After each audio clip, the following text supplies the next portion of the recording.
இந்த நிகழ்ச்சியில் வரும் உரையாடல்கள் அனைத்தும் நகைச்சுவைக்காக மட்டுமே யார் மனதையும் புண்படுத்தும் நோக்கத்தில் பதிவு செய்யப்பட்டதல்ல. அதையும் மீறி உங்கள் மனதை புண்பட்டிருந்தால் I am fundamentally basically sorry. Hello மக்களே, எல்லாருக்கும் வணக்கம்.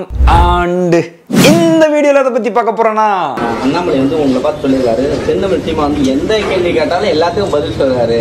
அவரு பெரிய ஞானியா என்ன, எந்த அரசியல் தலைவர் தெரியலன்னு சொன்னதான் ஒரு பெரிய அரசியல் தலைவர் அப்படின்னு சொல்லியிருக்காரு. இதை பத்தி என்ன நினைக்கிறீங்க? அது தெரியல.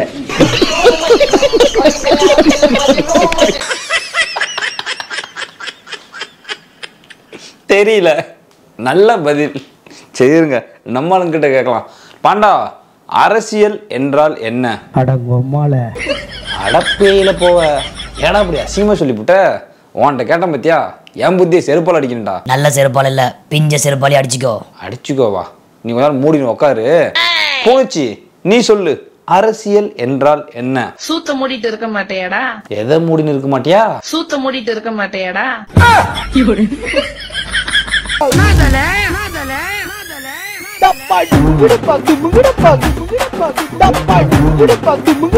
Welcome back to fun with VJ.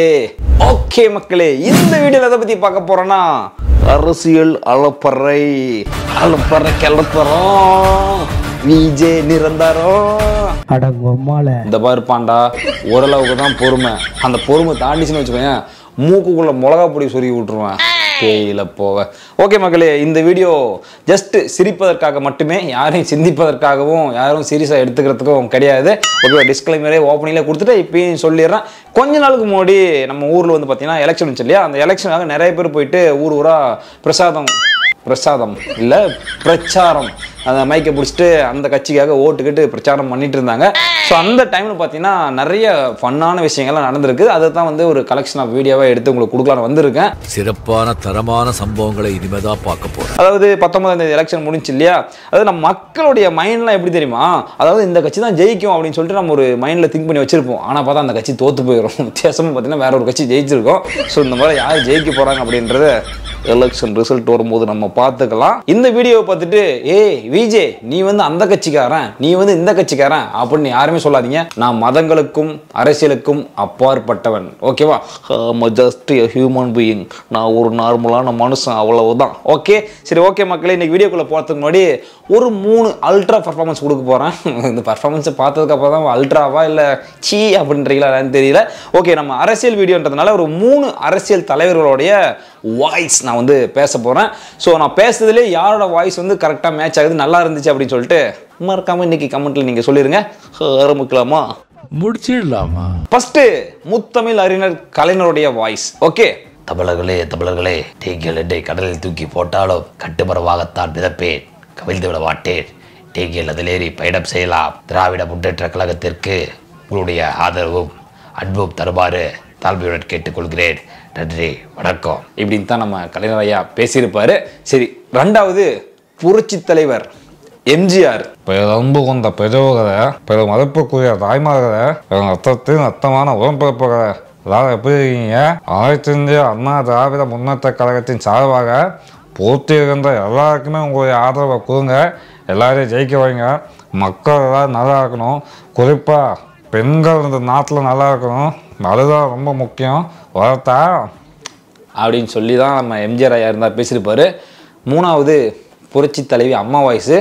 அப்படி இப்படின்னு தான் இருக்கும், கொஞ்சம் அட்ஜஸ்ட் பண்ணிக்கோங்க. மக்களால் நான், மக்களுக்காகவே நான். இந்த அருமையான மாலை நேரத்திலே உங்களை சந்திப்பதில் பெருமகிழ்ச்சி அடைகிறேன். அனைத்து இந்திய அண்ணா திராவிட முன்னேற்ற கழகத்திற்கு உங்களுடைய அன்பையும் ஆதரவையும் தருமாறு தாழ்மையுடன் கேட்டுக்கொள்கிறேன். புரட்சி தலைவர் எம்ஜிஆர் நாமம் வாழ்க, அண்ணா நாமம் வாழ்க என்று கூறிக்கொண்டு விடைபெறுகிறேன். நன்றி, வணக்கம்.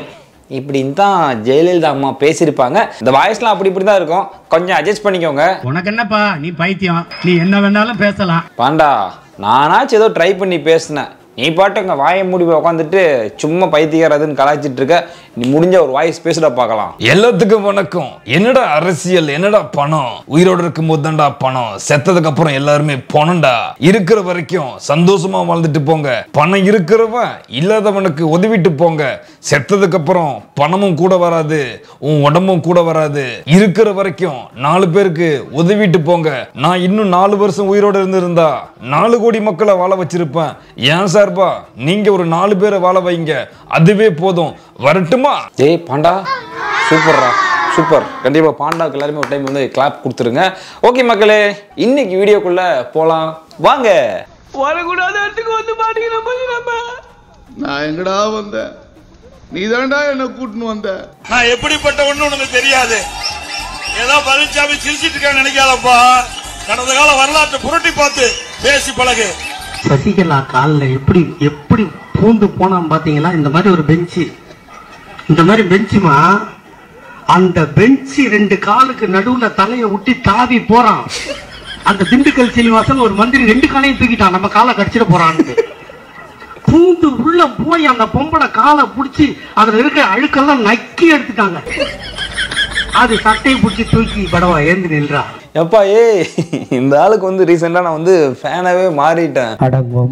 அதாவது அவர் வந்து ஒரு எக்ஸ் முதலமைச்சர், ஓகேவா, முன்னாள் முதலமைச்சர். அதெல்லாம் இல்ல, விட்டு தாக்குறாப்புல. என் தலைவனுக்கு தில்ல பாத்தீங்களா?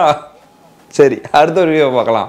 தம்பி, இது வந்து நல்லதா தெரியுது, இது எனக்கு வந்து சீரழிவா தெரியுது. ஜாமான் முன்னேற்ற கழகம் பண்ணாதீங்களா லூசு பயிர்களா? எனக்கு பின்னாடி நல்லா ஆப்பு வச்சிருவாங்க என்ன, அதுக்கப்புறம் பயங்கர போயிட வேண்டியதான். ஆமா, இது வந்து நல்லதுக்கு தெரியல. இது எல்லாரும் சேர்ந்து எனக்கு சூனியம் வைக்கிற மாதிரியே இருக்கு. என்னலாம் இது கூத்து பண்ணிட்டு இருக்க கூத்து? ஐயோ ஐயோ, ஒப்பேராது போல் இருக்க. இப்படி ஜிபி முத்தையே புலம்பு வச்சிட்டீங்களேப்பா. யாரெல்லாம் அந்த எடிட்டரு? இதை நல்லா பாருங்களேன். ஜாமான் முன்னேற்ற கழகம், பிறப்புக்கும் எல்லா ஜாமானுக்கும். தளபதி வந்து அவ்வளோ அழகாக வந்து அந்த கார்டு ரெடி பண்ணியிருந்தாரு. அதாவது ஜாமான் முன்னேற்ற கழகத்தில் வந்து நரேந்திர மோடி வந்து சேர்ந்துருக்காப்பிலையாம். பூத் எண் 221, வத்நகர், மோசானா மாவட்டம், குஜராத். எல்லாருமே பிஜேபியில் சேர்ந்தா பார்த்துருப்பீங்க. நம்ம பிஎம் மோடி அவர்களே வந்துட்டு ஜாமான் முன்னேற்ற கழகத்தில் சேர்ந்துருக்காரு ஜிபி முத்து கட்சியில். ஜிபி முத்து அங்கிள், இதை மோடியை பார்த்தா எப்படி இருக்கும்? பேயில போமா இல்ல, நீ ஒரு ஆர்டிஸ்ட்னு ப்ரூவ் பண்ணிட்டல, அப்படிதான் இருக்கும். அடுத்தவனு பார்க்கலாம். இப்ப எங்க பார்த்தாலும் இந்த பிங்க் பஸ் தான். பிங்க் பஸ் கூட இப்ப யாரும் கூப்பிடுறது இல்ல. தலைவர் பேரை சொல்லி ஸ்டாலின் பஸ் கூப்பிடுறாங்க. ஐயோ, அது அவரு வீட்டு அப்பா மட்டும் பஸ். அது என் ஸ்டாலின் பஸ்ல ஏறினால் ஃப்ரீயாக போற. மத்த பஸ்ல ஏறின டபுள் ரேட் ஆயிடுச்சு. சாதாரண தாம்பரத்துல இருந்து இங்க வரதுக்கு 13 ரூபாய் டிக்கெட், எக்ஸ்பிரஸ்ல வந்தா 15 ரூபாய் டிக்கெட். இப்ப எவ்வளவு தெரியுமா? 39 ரூபாய் டிக்கெட், 29 ரூபாய் டிக்கெட் ஆர்டினரி பஸ்ல. அப்படியா இருந்தது? நான் ஊருக்கு விழுப்புரம் போயிட்டு சென்னைக்கு வரையா 150 ரூபாய் டிக்கெட்ல வசதியா இருக்கா? மழை வரக்குள்ள கொட்டுது தலையில. அவரு கூட அவங்க அப்பா மட்டும் பஸ் ஆகுது. என்னம்மா இந்த கிளி கிளிக்கிற? இருந்தாலும் அந்த அக்கா சொன்னதுல ஒரு பாயிண்ட் வந்து வேலையான விஷயம். அதாவது இலவச பிங்க் பஸ், அதாவது தேவையே கிடையாது. ஆக்சுவலாக வந்து மற்ற பஸ்ஸோட ரேட்டை வந்து கம்மி பண்ணி இந்த பிங்க் பஸ்ஸோட ரேட்டையும் வந்து கம்மி பண்ணி நீங்கள் விட்டீங்கன்னா அதுவே போதும். இவங்க சொன்ன மாதிரி இந்த லேடிஸ்க்கு ஃப்ரீன்னு சொல்லிட்டு அந்த பிங்க் பஸ் விட்டாங்க. மற்ற பஸ்ஸில் வந்து 15 ரூபா டிக்கெட்டுக்கு 30 ரூபா, 30 ரூபாங்கிறது 50 ரூபா, 60 ரூபான்னு போயிடுச்சு. அந்த அக்கா கேட்குற மாதிரி தான். தாம்பரத்துலேருந்து வடபழனிக்கு வந்துட்டு போறனா இல்லை திண்டிவனம் விழுப்புரம் வந்துட்டு போறனானே தெரியல, அந்த அளவுக்கு விலை இருக்கு அப்படின்னு சொல்லியிருக்காங்க. அதாவது இலவசன்றது கொடுக்கவே தேவையில்லை, எல்லா விலையும் கம்மி பண்ணி கொடுத்தாவே போதும், மக்கள் சந்தோஷமா இருப்பாங்க. சரி, ஓகே, அடுத்த வீடியோவை பார்ப்போம்.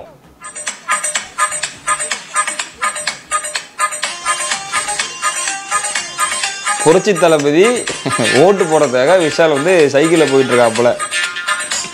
இது வந்து ரியாலிட்டி. அவர் எதிர்பார்த்த எக்ஸ்பெக்டேஷன் என்ன தெரியுமா? இந்த வீடியோவை பாருங்க.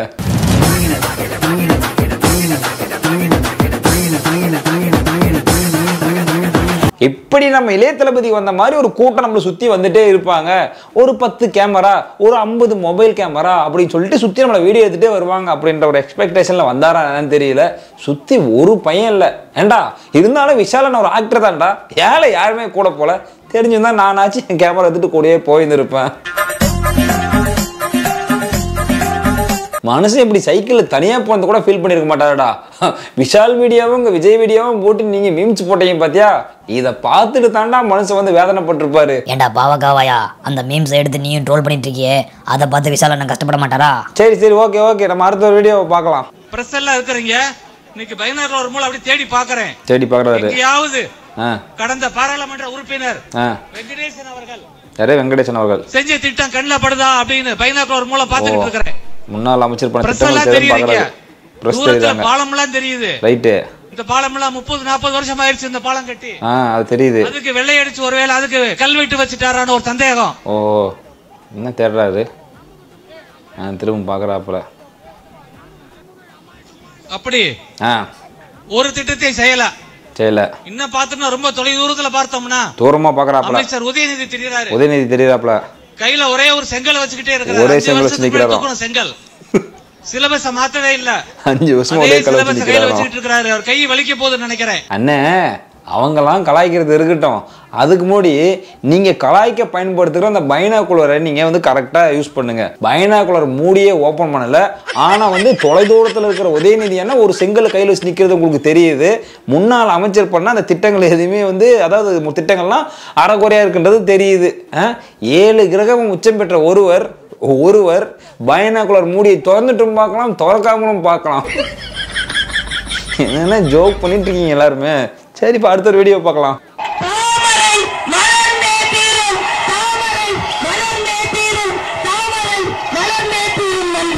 தாமரை மலர்ந்தே தீரும். அது எங்க போய் சொல்லிச்சு? தூத்துக்குடியில. அக்கா இது கரிசல் காட்டு பூமிக்கா, இங்கெல்லாம் தாமரை மலராதுக்கா. அது மறுபடியும் தாமரை மலர்ந்தே தீரும். அக்கா இங்க குளம் குட்டெல்லாம் இல்லக்கா, கடல் தாங்க இருக்குது, அங்க மலையாதுக்கா. மறுபடியும் அதே சொல்லிச்சு. பார்த்தாங்க தூத்துக்குடி ஜனங்க, இங்க மலராது, இந்த காம்பை வச்சு கையில தர எத்தனை கிளம்பினாங்க. யார் சாமி இவரு? எனக்கே ஒரு பார்க்கணும் போல இருக்குது. அதாவது நான் என்ன மக்களை ட்ரோல் பண்றேன். எலெக்ஷன் டைம்ல ஒவ்வொரு கட்சியும் மாத்தி ட்ரோல் பண்ணாங்க பாருங்க. ஐயோ ஓப்பனா கலாச்சிக்கிட்டாங்க. இவர் வந்து திமுக, ஏடிஎம்கே, பிஜேபி மற்ற கட்சியெல்லாம் வந்துட்டு பங்கமாக விட்டு விளாசுறாப்புல. அதே மாதிரி வந்து ஏடிஎம்கே வந்து பார்த்தீங்கன்னா டிஎம்கே போட்டு விளாசுறாங்க. இந்த பக்கம் பிஜேபி அந்த 2 கட்சியும் போட்டு விளாசுறாங்க. ஐயோ பார்க்கறதுக்கு ஒரே கூத்தா இருந்துச்சு. அடுத்த ஒரு வீடியோ பார்க்கலாம். பெட்ரோல் அடிச்சுன்னு அவர் கேட்காத ஒரு டிரைவர். அவரை பாருங்க எப்படி அடிச்சு தோத்துறாங்க. அம்மா என்ன பிரச்சனை இருக்கு இன்னைக்கு? என்ன பிரச்சனை? நம்ம ஆளுங்க கரெக்டான ஆளுங்க. அவனை ஏதாவது சொல்லி விடுங்கப்பா. என்ன பாத்துக்கிருக்கீங்க? அது ஒண்ணு இல்ல, பாக்காதீங்க. அது ஒண்ணு இல்ல, என்ன பாருங்க. என்ன ஏழை குடிமகனுக்கு என்ன பிரச்சனை? இந்திய தேசத்திலே என்ன பிரச்சனை? கோபினோ ஹைலைட்னா பார்க்காதீங்க. புடைய தூக்கி இப்படி வந்து மறைச்சு பிடிச்சிட்டா போல. நீங்க அடிங்கடா. அதாவது என்ன கேட்டாரு, பெட்ரோல் ஏறிடுச்சு, அதாவது அதுக்கு வந்து ஒரு தீர்வு வந்து சீக்கிரம் காணப்படும் அப்படின்னு சொல்லியிருக்கலாம். டக்குன்னு வந்து 4 பேர் அடிச்சு இழுத்துட்டு போயிட்டுருக்காங்க. இந்த அம்மா வந்து சிரிச்சிட்டே இருக்குது. அந்த இடத்துல மனிதாபிமானம் அப்படின்றது செயல்படவே இல்லை யாருக்குமே. அவர் ஆட்டோ டிரைவராக இருந்தாலுமே அம்பானியாக இருந்தாலுமே அவர் ஒரு மனிதர் தான் இல்லையா? அந்த டிரைவர் என்ன ஒரு கேள்வி கேட்டார், நியாயமான கேள்வி தான், பெட்ரோல் ஏறிச்சின்னு சொல்லிட்டு. அந்த இடத்துல ஒரு 4 பேர் அடிச்சு கொண்டு போறீங்கல்ல, அதே இடத்துல வந்து உங்க ஃபேமிலியில் யாராவது ஒருத்தர் இருக்காங்க, அவங்க அந்த கேள்வி கேட்டிருக்காங்க, நீங்க அடிப்பீங்களா? அதில் அடிக்க மாட்டீங்கல்ல. அதாவது ஒரு ஏழை அப்படின்னு சொன்னால் அவனை வந்து ஈஸியாக நீங்கள் அடிச்சிருவீங்க, எதனால பண்ணிடுவீங்க, அப்படி தானே? அட போங்கப்பா நீங்களும் உங்கள் அரசியலும். சரி அடுத்த ஒரு வீடியோ பார்க்கலாம்.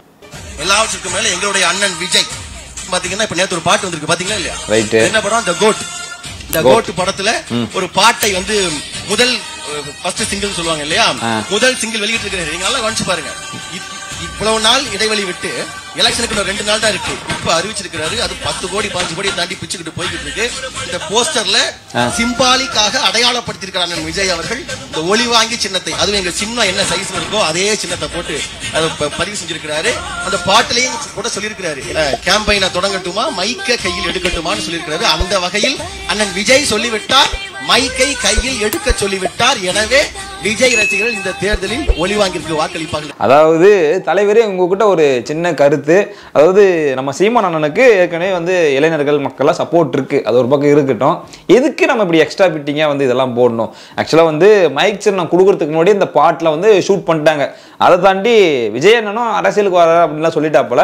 அதனால அரசியலுக்கு வரட்டுமா, மைக்கு கையில் பிடிக்கட்டுமா, அதாவது பிரச்சாரம் பண்ணட்டுமான்ற மாதிரி அவருக்காக கூட அந்த பாட்டை இருக்கலாம். நீங்க சொன்ன பதிவு வந்துட்டு அச்சோ அப்படியா அப்படின்ட்டு வெங்கட் பிரபுக்கு வந்திருக்கும்.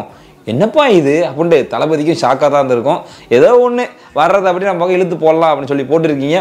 நல்லது நடந்தா சந்தோஷம் தான். அடுத்து மோதியை பார்த்து நேரடியாக நான் கேட்கிறேன், கேளுண்ணா, நீ ஏன் பீகார், அஸ்ஸாம், உத்தரப்பிரதேசம், இமாச்சல் பிரதேசத்துல வேலை கொடுக்க முடியாம கோடிக்கணக்கான பேரு இங்கே வந்து பொழைச்சுக்கிட்டு இருக்கான். உண்மை. தமிழ்நாட்டுல எங்கிட்ட பொழைச்சிட்டு இருக்கான். வெக்கங்கட்ட மோதி முதல்ல தமிழ்நாட்டுல இருக்கவனுக்கு வேலை கொடுக்க முடியுமா? அவனால அத முதல்ல சொல்லுங்க. என்னென்ன ஏதோ கேள்வி கேட்பீன்னு பார்த்தா அசிங்கமாக கேட்டுட்டு இருக்கீங்க. ஏன்னா அவரு எப்படின்னா வேலை கொடுப்பாரு. நம்ம ஸ்டேட் கவர்மெண்ட் தான் எதனா ஒரு ஸ்டெப் எடுக்கணும். நிறைய கம்பெனிஸை வந்து நம்ம தமிழ்நாட்டுக்குள்ள கொண்டு வரணும். அதுக்கப்புறம் அவங்களுக்கு வந்து நம்ம இளைஞர்களுக்கு வந்து வேலை வாய்ப்பு கொடுக்கணும். நீங்க சொல்ற மாதிரி வந்து பார்த்தீங்கன்னா நார்த் இந்தியாவிலேருந்து நிறைய பேர் வந்துட்டாங்க. இப்போ தமிழ்நாட்டில் நிறைய இடத்துல பார்த்தீங்கன்னா நார்த் இந்தியன்ஸ் தான் இருக்காங்க. என்ன அப்படின்னா அங்கே வந்து வறுமைன்றதால இங்கே லோ சேலரி, அதாவது 300 400 per day கொடுத்தாவே வாங்கிட்டு வந்து வேலை செய்கிறாங்க. திருப்பூர், ஈரோடு, கோயம்புத்தூர் இந்த சைட்லாம் போனால், அதாவது நம்ம வந்து திருப்பூரில் இருக்கோமா இல்லை வந்து அஸ்ஸாம், பீகார்ல இருக்குமான்னு தெரியாத அளவுக்கு நார்த் இந்தியன்ஸ் இருக்காங்க. நானே ஒரு சில இடத்தெல்லாம் வந்து பார்த்துருக்கேன். ஸோ அதை தாண்டி என்ன அப்படின்னா அங்கே ஒர்க் பண்ணாங்க இல்லையா நம்ம ஆளுங்கெல்லாம், அங்கே வந்து அந்த பனியன் கம்பெனிலாம் இருக்குது பார்த்தீங்கன்னா, டெக்ஸ்டைல்ஸ்லாம் வந்து நிறைய இருந்துச்சு. அங்கே இருக்கிறவங்களுக்கு ஒரு 10,000 15,000 20,000 சேலரி வாங்கிட்டு இருந்தவங்களாம் இந்த இந்திக்காரன் வேலைக்கு வந்ததுக்கப்புறம் இவனுக்கு 8,000 7,000 10,000 கொடுத்தா வாங்கிக்கிறாங்க. நம்ம ஆளுங்க ஒரு 15,000 18,000 வாங்கிட்டு இருந்தவங்களுக்கும் இப்போ சேலரியெல்லாம் கம்மி பண்ணி கொடுத்துருக்காங்களாம். அந்த மாதிரி நிறைய நியூஸ் வந்து நான் கேள்விப்பட்டேன். அதனால நம்ம ஊருக்காரங்களுக்கு முதல்ல வேலையை கொடுங்க. அதுக்கப்புறம் வந்து வடக்கம் வந்துட்டு செஞ்சுட்டு போகிறான். ஏதோ பானிபூரி கடையோ பட்டாணி கடையோ வச்சுட்டு போகிறான். இருக்கிற எல்லா வேலையும் அவனுக்கு கொடுத்துட்டு நம்மளாம் நக்கிட்டா போகிறது. சரி, அடுத்த ஒரு வீடியோ பார்க்கலாம். அங்க உங்க பேர் மாதிரி 10 பேர் தாக்கல் பண்ணிருக்கானுங்க. நீ தேனி கேசவனா? அங்க ஆணி கேசவன், மாணி கேசவன், வேணி கேசவன், முனி கேசவன். நீங்க பட்ட முருகனா? அங்க சொட்ட முருகன், நொட்ட முருகன், நெட்ட முருகன், கொட்ட முருகன். கொட்ட முருகனா? ஆமாண்டா. விதவிதமான பேர்ல தாக்கல் பண்ணி குழப்பத்தை உண்டு பண்றாங்க. எப்பா இந்த காமெடிக்கு ஏற்ற மாதிரியே இது என்னையா பன்னீர்செல்வத்துக்கு வந்த சோதனை அப்படின்ற மாதிரி ஓபிஎஸ் பேர்ல எவ்வளவு இருக்கு பாருங்க. பன்னீர்செல்வம் ஓ பக்கெட் சின்னம், பன்னீர்செல்வம் ஓ அது என்ன திராட்சை பழ சின்னமா எதுவும் தெரியல. பன்னீர்செல்வம் ஓ டீ டம்ளர் சின்னம். அடுத்து ஒரு பன்னீர்செல்வம் பலாப்பழ சின்னம். அடுத்து பன்னீர்செல்வம் மா புளியங்காய் சின்னம் நினைக்கிறேன். என்னப்பா பன்னீர்செல்வத்திலே 5 பேர் இருக்கீங்க. குத்து மதிப்பா ஒரு சில பேர்லாம் போயிட்டு பன்னீர்செல்வம்னு பார்த்துட்டு எந்த பன்னீர்செல்வத்துக்கு போடுறது அப்படின்ட்டு ஒரு சில பேர்லாம் மொத்தமாக குத்திட்டு வந்துடுவாங்க. யாராருக்கும் எப்படிலாம் சோதனை வரும். ஆனால் இவருக்கு இப்படி வந்திருக்கு ஒரு சோதனை. இது எனக்கு தெரிஞ்சு பிளான் பண்ணி பண்ணியிருக்காங்கயா, அதுதான் நினைக்கிறேன். அதாவது ஊர் உலகத்தில் இருக்கிற பன்னீர்செல்வத்தெல்லாம் தேடி கொண்டு தான் கொஞ்சம் நிப்பாட்டியிருக்காங்கன்னு நினைக்கிறேன். சரி, அடுத்த ஒரு வீடியோ பார்க்கலாம். முன்னாடிலாம் நான் செல்போன் வாங்கும் போதெல்லாம் அமுக்குற போன் தானே, இப்போ தானே தடவுற போன் வந்தது. நோ, என்னன்னா அமுக்குற போனுன்ற தடவுற போனுன்ற எனக்கு தப்பு தப்பாவே கேக்குதுண்ணா. எது சொன்னாலும் சிரிச்சா நான் இருக்க தானேங்க சொன்னேன். நீங்க பாட்டுக்கு சிரிச்சு சிக்கல மாட்டி என்னை மறுபடியும் கட்சி விட்டு நீக்கி ஜெயிலுக்கு போய் நீங்க எவனும் சத்தியமா வரப்போறது இல்ல. ஏற்கனவே தலைவன் எங்கேயோ பெருசா அடி வாங்கியிருக்கான். இப்படிதான் பேசி பேசி தலைவனை வந்து கட்சியிலேருந்து தூக்கிட்டாங்க. அதுக்கப்புறம் கொஞ்ச நாள் ஜெயிலையும் போட்டாங்க. போயிட்டு ஐ ஆம் பேக் அப்படின்னு வந்துட்டு திரும்பவும் கிளி தான் கிழிச்சிட்டு இருக்கா போல. சரி, இவர் ஒரு பக்கம் இருக்கட்டும். அடுத்த ஒரு வீடியோ பார்த்தரலாம். சின்னம் உதயசூரியன். வேட்பாளர் பேரு சொல்லுங்க சொல்லுங்க, நீங்க சொல்லுங்க ஆண்டவர், நீங்க சொல்லுங்க. சின்னம் உதயசூரியன். ஓகே,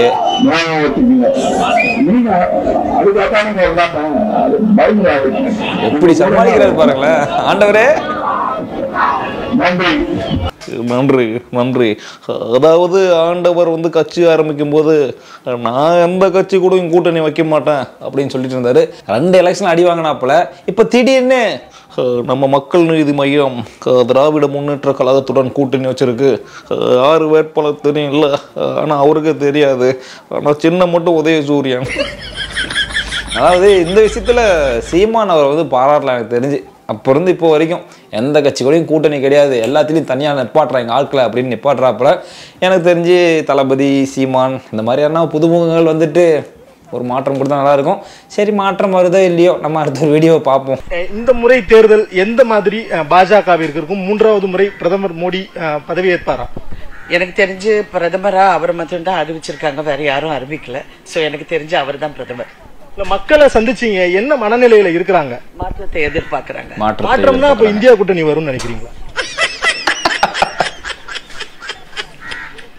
ஆங்கரு குசும்பியா உனக்கு மாற்றம்னா இந்தியா கூட்டணி வருமா? அவங்களே என்ன சொல்றதுன்னு தெரியாம முடிக்கிறாங்க. நல்ல அறிவான பையன். ஓகே, புதிய தலைமுறை ஒரு 2000 ரூபாய் சேலரி அவருக்கு சேர்த்து கொடுங்க. அடுத்த ஒரு வீடியோ. நீங்க இந்த 3 வருஷத்துல இந்த மகளிர் கட்டணமில்லா பேருந்து வசதி திட்டத்தின் மூலமாக எத்தனை பயணங்களை தெரியுமா மேற்கொண்டிருக்கீங்க? 450 கோடி பயணங்கள். 450 கோடி பஸ் ஏத்த மாட்டேங்கிறாங்க. ஏமா அவரே வந்துட்டு 450 கோடி பயணங்கள் போயிருக்கீங்க அப்படின்னா அது பெருமையா வந்துட்டு ஏன்னு கை தட்டணும். என்னமா பஸ்ஸை நிறுத்த மாட்டேங்கிறாங்க, பஸ்ல ஏத்த மாட்டேங்கிறாங்கன்ட்டு. அண்ணே உதயண்ண பாருண்ணே, பஸ்ஸு ஃப்ரீன்னு சொன்னீங்க, ஆனால் பாருங்க நிறுத்த மாட்டேங்கிறாங்களாம், ஏற்ற மாட்டேங்கிறாங்களாம், ஏன்னா இப்படிலாம் பண்ணுறாங்க, கொஞ்சம் இதெல்லாம் பார்த்து கொஞ்சம் பண்ணி விடுங்கண்ணே. அடுத்த ஒரு வீடியோ பார்க்கலாம்பா. இங்கே நான் தான் மாப்பிள்ள உதயசூரியனுக்கு நக்கிட்டுக்கடா. நோ எல்லாம் தக்லே காமெடி தான் ஏன் கொடுக்குறீங்க. இங்கே நான் தான் கிங்கு, நான் வச்சுதான் சட்டம், எல்லாரும் இந்த பேச்சை கேட்டு கப் சப்புன்னு இருக்கணும். நம்ம தலைவரோட டைலாக்கு ஏற்ற மாதிரி ஒரு இங்கே நான் தான் மாப்பிள்ளன்றாப்புல, அங்கிட்ட யாரா உதயசூரியன் நக்கிட்டுது. எப்பா எப்பா. நெக்ஸ்ட்டு ஓட்டு பிச்சை கேட்டு நடைபயணம் மேற்கொண்ட சுயேட்சை வேட்பாளர். புதுச்சேரி பொதுமக்களிடம் பிச்சை ஓட்டு கேட்டு நடைபயணம் வாலி சின்னத்துக்கு. இப்படிலாம் போனால் இவங்க வந்து ஓட்டு போட்டுற போகிறாங்களா? பாத யாத்திரை போயிட்டு இருக்காரு போல ஒரு பக்கெட்டு தலையில் வச்சுட்டு. பாவையா மனுஷன் சட்டை கூட போடாமல் இந்த வெயிலில் ஓட்டு பிச்சை கேட்டு போயிட்டு இருக்காரு. பிச்சை ஓட்டு கேட்டா அண்ணா இந்த எழுதுந்து நல்லா எழுதிருக்கலாமே. பொதுமக்களிடம் ஓட்டு பிச்சை கேட்டு நான் நடைபயணம் வரேன், ஓட்டு போடுங்க அப்படின்னு கேட்டிருக்கலாம். அதாவது இப்படி பிச்சை கேட்டு எச்சை கேட்டு ஓட்டு கேட்டலாம் போட மாட்டாங்க. நான் வந்தால் மக்களுக்கு இது பண்ணுறேன், இப்படி மாற்றுறேன் அப்படின்னு சொல்லிட்டு ஒரு நல்ல திட்டங்களை கொண்டு வந்து அதை முன் வைக்கணும் மக்களுக்கு. நான் வரும்போது இப்படிலாம் பண்ணுறேன் அப்படின்னு சொல்லிட்டு பேசி இதெல்லாம் பண்ணால் பரவாயில்ல. அதை விட்டுட்டு பக்கெட்டு தலையில் வச்சுட்டு எனக்கு பிச்சை ஓட்டு போடுங்க அப்படின்னு கேட்டால் யாருன்னு போடுவாங்க? யாரும் போட மாட்டாங்க. உங்கள் வீட்டில் இருக்கிற 10 பேர் கூட போட மாட்டாங்க. போய் பக்கத்தில் வேறு கட்சிக்கு போட்டு வந்துடுவாங்க. எனக்கு இந்த அரசியலை தாண்டி சீமான் அவர் வந்து பேசுகிறது எனக்கு ரொம்ப பிடிக்கும். என்னதான் இருந்தாலும் கத்தி கத்தி பேசுவார் பார்த்தீங்களா, அவர் பேச்சை கேட்கும்போது அப்படியே மெய் மறந்து நம்மளும் ஒன்று கொஞ்சம் பார்க்கலாம் அப்படின்ற மாதிரி தான் இருக்கும். சரி ஓகே, அடுத்த ஒரு வீடியோ பார்க்கலாம். ஏன்னா இங்கே இருக்க தமிழை வளர்க்க முடியாது, தமிழை வளர்க்க முடியாது. யார் சொல்லணும்னா ஸ்டாலினாலே உதயநிதி ஸ்டாலின் வளர்க்க முடியாது. அது எழுதி கொடுத்தே படிக்காத இப்படி தமிழ் வளர்ப்பாங்க. என்னப்பா நம்ம சுப்ரீம் ஸ்டார் எப்படி கலாச்சி விட்டாப்புல, எழுதி கொடுத்தா கூட படிக்க தெரியாத எப்படி தமிழை வளர்க்க போறாங்க அப்படின்னு சொல்றாப்புல. யாரா இருந்தாலும் வந்து ஒரு சில நேரத்தில் தடுமாறதான் செய்யும். அதுக்குன்னு இப்படி படிக்கல என்னப்பா இப்படி கலாச்சிட்டு இருக்கீங்க? இருந்தாலும் ஒரு தமிழக முதலமைச்சர் இல்லையா, என்னப்பா நீங்க ஏதோ ஒரு குறை இருந்துச்சு வச்சுக்கோங்களேன், அந்த ஒரு குறையை பிடிச்சிட்டே பேச ஆரம்பிச்சிடுறது. எதிர்கட்சி எல்லாமே அந்த ஒரு குறையை வச்சுட்டு அட்டாக் பண்ணுங்கடா இவங்கள அப்படின்னு அட்டாக் பண்றது. சரி ஓகே, நெக்ஸ்ட் ஒன்னு எப்ப எடுத்த போட்டோ தெரியுமாமா? ஜனவரி 27ஆம் தேதி 2019ஆம் தேதி. 2019 தேதியா? மார்க்கா சொல்லு. ஜனவரி 27ஆம் தேதி 2019ஆம் தேதி. மார்க்கா சொல்லு. ஜனவரி 27ஆம் தேதி 2019ஆம் தேதி. அது புது ட்ரெண்டா இருக்கு, புதுசா கண்டுபிடிச்சு அடிக்கிறாங்களே. ஆனா உண்மையா உதயணனுக்கு இப்படிதான் இருக்கும். அங்க பேசும்போது ஏதாவது ஒண்ணு டங்கு ஸ்லிப் ஆகி மாத்தி பேசிடுறாப்பல, அதை எடுத்து போட்டு இப்படி ஓட்டு ஓட்டுறாங்க. ஏழை மீம்ஸ் கிரியேட்டர் இப்படி பண்றீங்க, கடைசியில் நம்மளே தான் சொல்லுவாங்க. 2019ஆம் தேதி இன்னொன்னு சொல்லுவார் ஏதோ ஒண்ணு, அது மறந்து போச்சு. எதுக்கு போகும், அடுத்த ஒண்ணு பார்ப்போம். சூரியன் உதிக்கிறதோ இல்லையோ, இலைகள் துளிர்க்கிறதோ இல்லையோ, கைகள் உயர்கிறதோ இல்லையோ, பம்பரம் சுழல்கிறதோ இல்லையோ, மாம்பழம் பழுக்கிறதோ இல்லையோ, தாமரை மலர்ந்தே தீரும், தாமரை மலர்ந்தே தீரும். ஏக்கா இப்படி மூச்சு விடாம பேசுறீங்க, அங்க ஒருத்தர் தாமரை மலர்ந்தே தீரும் அப்படின்ட்டு கலாய்ச்சிட்டு இருக்காப்பல. அதாவது இவங்க சொன்னது வந்து அமரேந்திர பாகுபலியாகிய அவன் இன்று முதல் இந்த மகிழ்மதி சாம்ராஜ்யத்தின் முடிசூட அரசனாக அறிவிக்கப்படுகிறான், இதுவே என் கட்டளை, என் கட்டளையே சாசனம் அப்படின்ட்டு ராஜமாதா சொல்ற மாதிரி இந்த அக்கா மூச்சு விடாம ஏழைகள் துளிர்கிறதோ இல்லையோ, சூரியன் உதிக்கிறதோ இல்லையோ, தாமரை மலர்ந்தே தீரும். சூரியன் உதிச்சா தானே தாமரை மலரும், சூரிய வெயில் வந்தால் தான் இலைகளும் வந்து விரியும், தாமரையும் மலரும். அதாவது இந்த அக்காவோட லாஜிக்கில் சொல்கிறேன், அது வருதே இல்லையோ, அது வருதே இல்லையோ, இது மட்டும் எப்படி நடக்கும்? நடக்காது. அடுத்த ஒரு வீடியோ பார்க்கலாம். மோடியை பார்த்தா படுத்துருவாரு, சரி. அமித்ஷாவை பார்த்தா படுத்துருவாரு, சசிகலாமா பார்த்தா முட்டி போட்டுருவாரு. முட்டி போட்டுருவாரா? காலை பிடிக்கிறதுக்கு. நீ தப்பா யோசனை, நான் பொறுப்பு கிடையாது. உதயனா குசும்புனா உனக்கு, நாங்க தப்பா யோசிக்கிறோமா இல்ல நீங்க தப்பா சொல்றீங்களா? என்னன்னா நீங்க இப்படி பண்றீங்களேண்ணா. சரி அடுத்த ஒண்ணு பார்க்கலாம். முதல் கையெழுத்து மதுவை ஒழிச்சு கையெழுத்து போட்டுரும் அப்படின்னா அதனால ஆயிரக்கணக்கான சூசைட் தமிழ்நாட்டில் நடக்கும். ஆயிரக்கணக்கான சூசைட், அடிக்ஷன் இருக்கும். ஒரு 20,000 பேர் வேலை இல்லாம போயிருவாங்க. 20,000 பேர் டாஸ்மாக்ல இருக்காங்க, டாப் டு பாட்டம். 20 லட்சம் செத்து போயிருவாங்கல்ல. பாரதிய ஜனதா கட்சி உங்களுடைய அன்பை பெற்று தமிழகத்திலே ஆட்சிக்கு வரும் பொழுது முதல் நாள் டாஸ்மாக் கடைகள் மூடப்பட்டு கள்ளுக்கடைகள் திறக்கப்படும். அதுல எந்த மாற்று கருத்து இல்லைங்க. அதுல மிக மிக மிக தெளிவாக இருக்கு. அதனால ஆயிரக்கணக்கான சூசைட் தமிழ்நாட்டில் நடக்கும். டாஸ்மாக் கடைகள் மூடப்பட்டு கள்ளுக்கடைகள் திறக்கப்படும். ஏப்பா எல்லாமே ஓகேப்பா, இடையில எதுக்குப்பா மேண்ட் ஆடு சவுண்ட்லாம் போட்டிருக்க? அடே எடிட்ரு, ஏன் இப்படி பண்ற? மனுஷன் பாவையா? ஏதோ அன்னைக்கு வந்து வேற ஒரு வாக்குறுதி கொடுத்துட்டாப்புல. அதாவது ஒயின் ஷாப் முன்னா அந்த ஒர்க் பண்ணவங்களோட வேலை வாய்ப்பு என்ன ஆகுறது, டெய்லி குடிச்சிட்டு இருக்கவங்க குடியை நிப்பாட்டினா அவனுடைய ஹெல்த் என்ன ஆகுறது அப்படிலாம் வந்து மக்களுக்கு சாதமாக யோசிக்கிறாரு. ஏன்னா ஒயின் ஷாப்பில் வேலை பார்க்குறவங்களுக்குலாம் வந்து வேறு வேலை தர முடியாதா? கவர்மெண்ட் சார்பாக வேறு ஒரு தொழில் செஞ்சு அவங்களுக்குலாம் வந்து அதில் வேலை வாய்ப்பு கொடுங்க. ஏன் ஒயின் ஷாப் வச்சு தான் நடத்தணுமா? இன்றைக்கி என்ன பண்ணுறாரு, ஒயின் ஷாப்பை நாங்கள் க்ளோஸ் பண்ணுறோம். தமிழகத்துக்கு நாங்கள் ஆட்சிக்கு வந்தால் முதல் கையெழுத்து ஒயின் ஷாப் க்ளோஸ், ஃபஸ்ட்டு கையெழுத்து கள்ளுக்கடை ஓப்பன், கேரளா மாதிரி ஆக போகுது தமிழ்நாடு அப்படின்னு சொல்கிறா போல. எது நடக்குதோ நடக்கவே தெரியல. அடுத்த ஒரு வீடியோ பார்க்கலாம்பா. ஏன்னு மோடி வெளிநாட்டுல இருக்கிற பணத்தெல்லாம் கொண்டாந்து 5 லட்சம் போடுறானாம். பக்கத்துல சொன்னா முன்னாடி வந்து நின்றுடுவான். அதனால நான் சொல்லாத வந்திருக்கிறேன். எல்லா ஆயாவும் அக்கௌண்ட் திறந்தாச்சு. அதுக்கு பேரு ஜீரோ பேலன்ஸ் இல்லையா? திறந்துட்டீங்க. 5 லட்சம் நொட்டினானா நோட்டில், 5000 நொட்டினானா நோட்டில், 5 ரூபாய் நொட்டினானா நோட்டில், 5 பைசா நொட்டினானா நோட்டில். ஏன்னா இவர மாதிரி பேசுறதுக்கு யாராலும் முடியாதுப்பா. ஏப்பா என்னப்பா இப்படி போட்டு வறுத்துட்டு இருக்க அவரை? நெக்ஸ்ட் ஐயா, உள்ள எத்தனை பேர் நிரம்பி வழிகிறாங்களோ நிரம்பி வழிகிறாங்களா? குறைந்தபட்சம் 2 மடங்கு மக்கள் நின்று கொண்டிருக்கின்றார். உள்ள உட்காரதே இவ்வளவு ஃப்ரீயா இருக்கு. திருச்சியிலிருந்து வருகின்ற எல்லா வழியிலும் வண்டிகள் நின்று கொண்டிருக்கிறது. ஒரு பக்கம் மக்கள் அவங்களுக்குள்ளே பேசிக்கிறாங்க. நாங்க நிறுத்தி கேட்டோம். மக்கள் சொன்னாங்க, ஐயா உள்ள இடம் இல்லைங்களாமா, அதனால என்ன பண்றதுன்னு யோசிச்சுட்டு இருக்கோம்.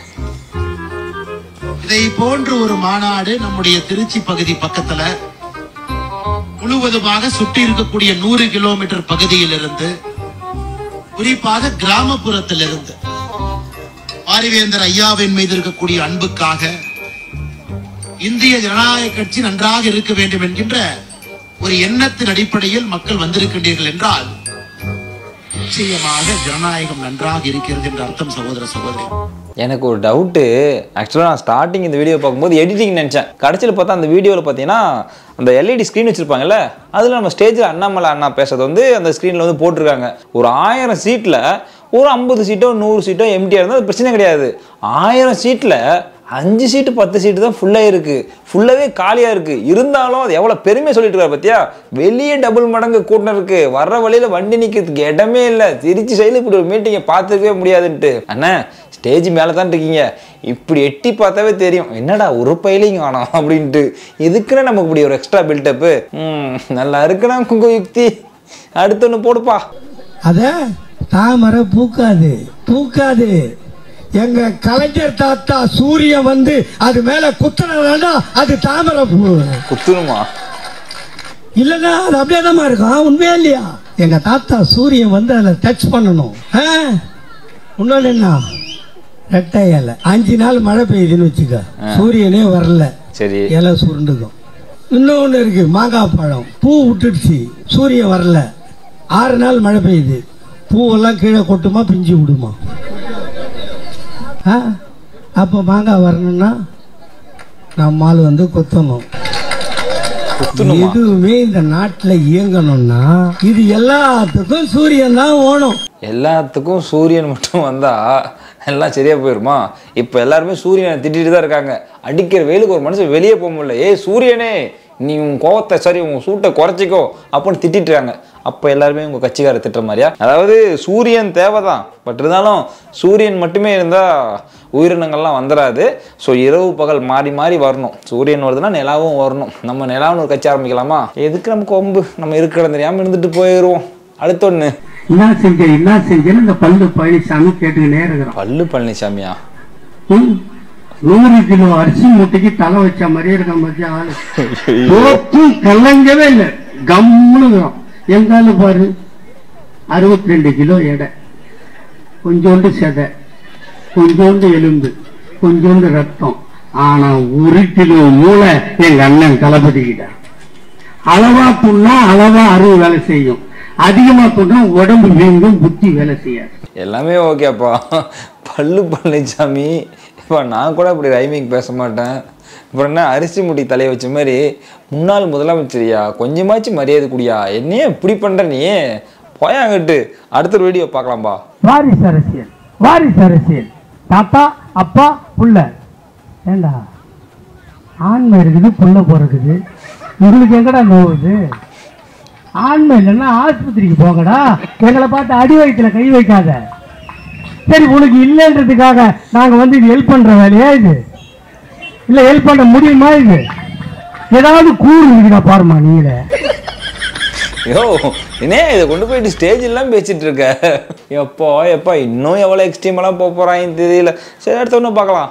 வாங்க மோடி வணக்கங்க மோடி, கொங்கு மக்கள் வரவேற்போம் கூடி. லபடிக்க பால் உங்க அப்பா மோடி சொன்னாண்டா, நான் ஆட்சிக்கு வந்தா ஒவ்வொருத்தன் பேங்க்லயும் 5 லட்சம் போடுவேன்னா. நீங்க ஓத்தாளுக்கு ஒரிஜினலா பிறந்ததுதா அந்த 5 லட்சம் வாங்கி கொடுத்துட்டு பேசுறா அண்ணாமலை போட்டு. யோ இதுக்கு மேல ஒருத்தனை யாருமே இவ்வளவு திட்டலாம் முடியாதியா. அவர் ஏதோ சொன்னா போல 5 லட்சம் போறான்ட்டு வாங்கி கொடுத்துட்டு பேசுறான்ட்டு இருக்கு. இவரு என்னையா பண்ணுவாரு? இவரு போட்டு இந்த தாக்கிட்டு இருக்க. சரி, ஒரு கட்சி அப்படி டவுன் பண்ணாதானே ஒரு கட்சி மேல வர முடியும். அதுதான் வந்து அரசியல்.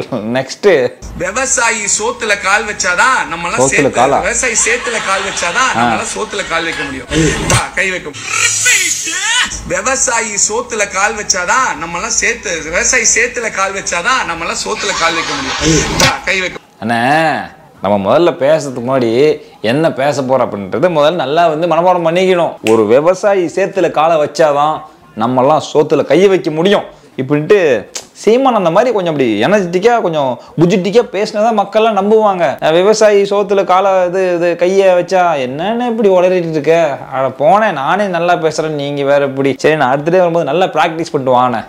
நெக்ஸ்ட், அவனை போலீஸ் நான் நம்புவேன். அண்ணாமலையா ஒரு நாள் பார்த்தா திருடம் மாதிரி இருக்கான், ஒரு நாள் பார்த்தா மொத்தமா தாடி வச்சிருக்கான், ஒரு நாள் பார்த்தா எல்லாத்தையும் எடுத்துட்டு 9 மாதிரி நிக்கிறான். மாட்டிங்கினாரு ஒருத்தர், அவரை காப்பாற்றணும் கர்த்தர். இவருக்கிட்ட அண்ணாமலை வசமா மாட்டிட்டாரு போல, இப்படி போட்டு தாக்குறாப்புல. அண்ணாமலை அண்ணா இந்த வீடியோலாம் பார்த்துட்டு இவருக்கு வந்து ரிப்ளைலாம் கொடுப்பாரான்னு தெரியல.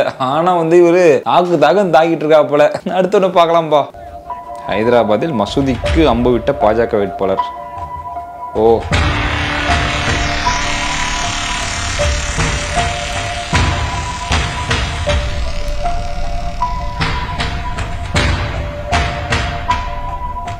இதெல்லாம் எவ்வளோ பெரிய கேவலம் தெரியுமா? அதாவது நம்ம அரசியலுக்கு வரோம் அப்படின்னா மக்களுக்கு நல்லது பண்ணுறதுக்கு தான் வரோம், மதத்துக்கு நல்லது பண்ணுறதுக்கு வரல. அதாவது ஹிந்து, முஸ்லீம், கிறிஸ்டியன் எல்லாமே மக்கள் தான். மக்களுக்காக தான் வந்து ஒரு தலைவன் வரான். நான் வந்துட்டு இப்படி அம்பு விடுறதுக்கு வரேன்னா நீங்கள் போயிட்டு ஆர்ச்சிடி கற்றுக்கிட்டு எதனா கேமில் பார்ட்டிசிபேட் பண்ணலாமே. என்னம்மா நீங்கள் இப்படி இருக்கீங்களேம்மா? மதங்களை தாண்டி மனிதத்தை வளங்க. இந்த ஜென்ரேஷனில் இருக்கவங்களாச்சும் இப்படிலாம் பண்ணிட்டு போகிறாங்க. அடுத்த ஜென்ரேஷன் வரவங்களாம் கொஞ்சம் மாறுங்கடா, கொஞ்சம் மாறி திருந்துங்கடா. இந்த மதங்கள்லாம் விட்டுட்டு, ஜாதி மதத்தெல்லாம் விட்டுட்டு மனுஷங்களாக பார்க்க ஆரம்பிங்கடா. அடுத்த ஒரு வீடியோ பார்க்கலாம். இது ஐயா கருணாநிதி வீடு. கருணாநிதி ஐயா வீடு நல்லா இருக்கு. இது அம்மா ஜெயலலிதா வீடு.